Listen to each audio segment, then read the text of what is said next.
Le réalisme, surtout en première période, au niveau offensif. Oui, mais je crois qu'avant même de répondre à votre première question, vous savez, j'aurais presque préféré même perdre le match et ne pas voir Victor Lécal aussi gravement blessé. Voilà, première réponse. Ça, voilà. Donc le match, pour moi, il prend une importance un peu moindre. Donc, parce que ce jeune joueur, donc en pleine ascension, donc est stoppé net. C'est ça qui est important. Après, que vous dire de ce match? On a presque tout fait bien en première mi-temps. Presque tout fait bien. Je pense que c'est une des meilleures mi-temps qu'on ait faites. Seulement, bien sûr, on n'a pas converti. Après, il y a un peu de chance. Je pense sur la première reprise de volée. Donc, je crois que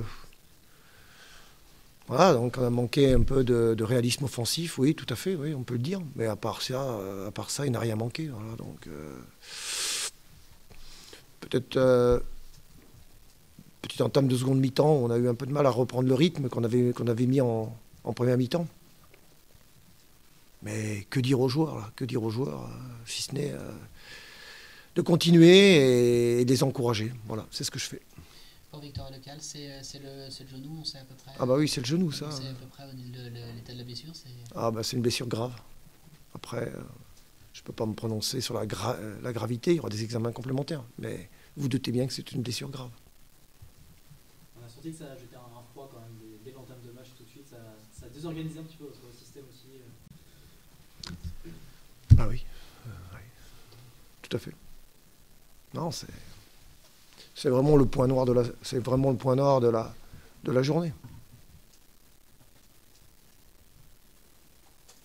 Sur le plan comptable, est-ce que la situation devient un petit peu compliquée, un peu plus compliquée? Bah oui, bien sûr. Enfin oui, bien sûr, mais il n'y a que ceux qui ont vu le match qui peuvent juger qu'aujourd'hui on a fait beaucoup d'efforts. On avait joué lundi un gros match et on rejoue là. Vraiment, moi je félicite les joueurs on a mis une pression d'enfer sur la première mi-temps. On a harcelé en permanence. Qu'est-ce que vous voulez qu'on fasse de plus, quoi? Rien. Tout a été fait. Le plan de jeu a été respecté parfaitement sur la première mi-temps.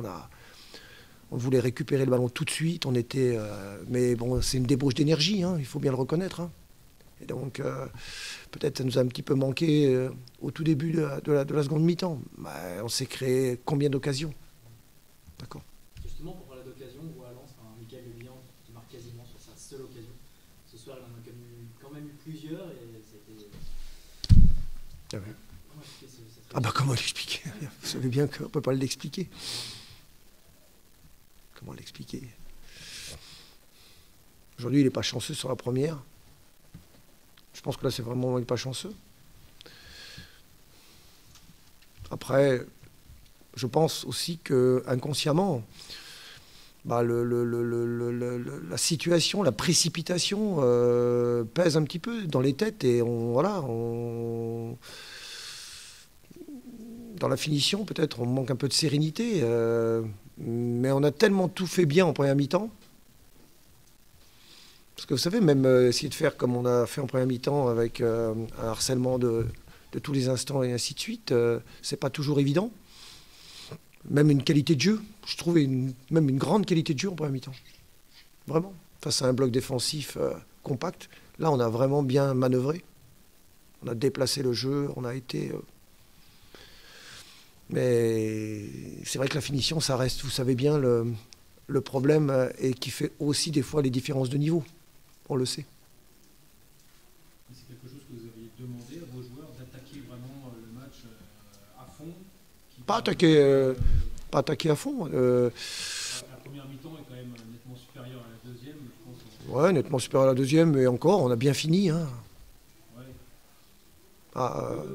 Ouais. Vous avez bien fini, mais c'était peut-être justement pour essayer de marquer ce but-là, vous jeter toutes les dernières. Non, n'importe comment. Sur la première mi-temps, honnêtement, c'est le jeu que je voudrais voir jouer par l'équipe en permanence. Mais bon. Mais ce que j'ai bien aimé, c'est surtout la manœuvre. On a été vraiment très bon dans la manœuvre. Mais après, le terrain se dégrade. Et après, c'est moins facile de faire circuler le ballon comme on a été capable de le faire. Voilà. Jean-Louis Garcia, c'est un bon point de prix, comme l'on dit. C'est la première fois que vous faites 0-0, c'est la première fois que vous ne prenez pas de but à l'extérieur. Oui, effectivement. Donc, on confirme un petit peu nos progrès et une certaine solidité défensive. Donc, dans un premier temps, en première mi-temps, bon, on a subi une énorme occasion à la 11e minute, là, sur cette demi-volée, avec un énorme arrêt un peu chanceux de Landry, puisqu'il a pris dans le visage. Et après, ils ont eu la possession, mais ils ont été dangereux sur des frappes à mi-distance. Mais on arrivait à contrôler à peu près leur attaque. Et puis en deuxième mi-temps, on a été les chercher un peu plus haut. Et là, on a été dangereux et on a eu nous aussi pas mal de situations intéressantes. Donc au final, effectivement, on peut considérer que c'est un bon match nul. Et puis en plus, vous prenez un point de plus par rapport au premier relégable. Vous êtes à 6 points maintenant, c'est toujours intéressant.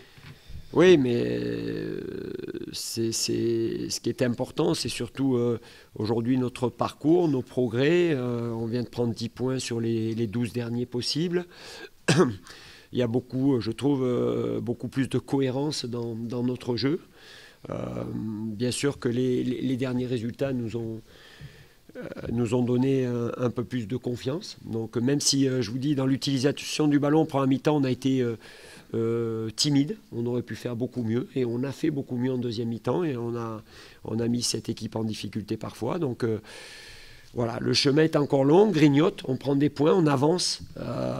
C'est effectivement un premier 0-0, donc c'est la première fois, donc c'est quelque chose de nouveau aussi et de bien pour nous d'être capable de faire cela. Donc on avait toujours marqué ces temps-ci, je crois qu'on a essayé de marquer, mais bon, au résultat, on savait avant le match que ce serait un très bon résultat de rester à la hauteur de cette équipe après le match.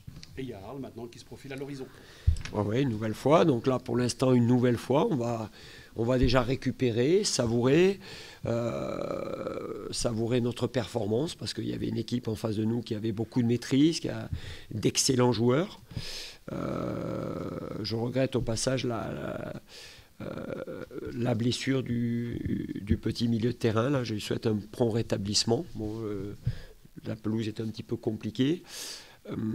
Donc voilà, on va savourer, puis on va se projeter à partir de lundi sur la réception d'Avignon, en se préoccupant uniquement, comme on le fait depuis le début, non pas du classement, mais du match qui vient. Avec un très bon Belfoy qui a battu l'équipe à flou en première mi-temps. Oui, mais pour obtenir des résultats, il faut toujours un bon gardien. Une équipe de football, elle ne peut pas avancer si son gardien n'est pas performant. Donc je crois que, bien entendu, c'est important. C'est important, mais il a fait son match comme beaucoup d'autres. Je vous dis, l'arrêt assez exceptionnel, c'est celui de la 11e minute. Après, il a fait des arrêts que je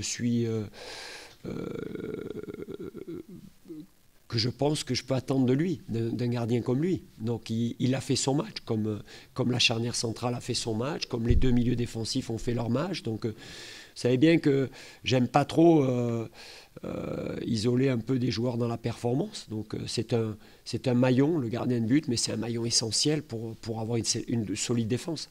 Il paraît plus performant que du temps où il était capitaine. Ben écoutez, il me semble qu'il a fait des très très grands matchs quand il était capitaine. Je me rappelle le match de Dijon à domicile, je me rappelle le match de Istres à domicile, je me rappelle le match de Clermont à domicile. Peut-être que la coïncidence fait que, j'espère, si on a pris cette décision aussi, c'était dans l'idée d'amener le capitaine au cœur du jeu et peut-être aussi de permettre à Landry de se concentrer sur son jeu. Mais il y a eu des matchs où il a été très très très performant avec le brassard aussi. Donc la série que nous faisons ne peut pas s'expliquer uniquement par cela.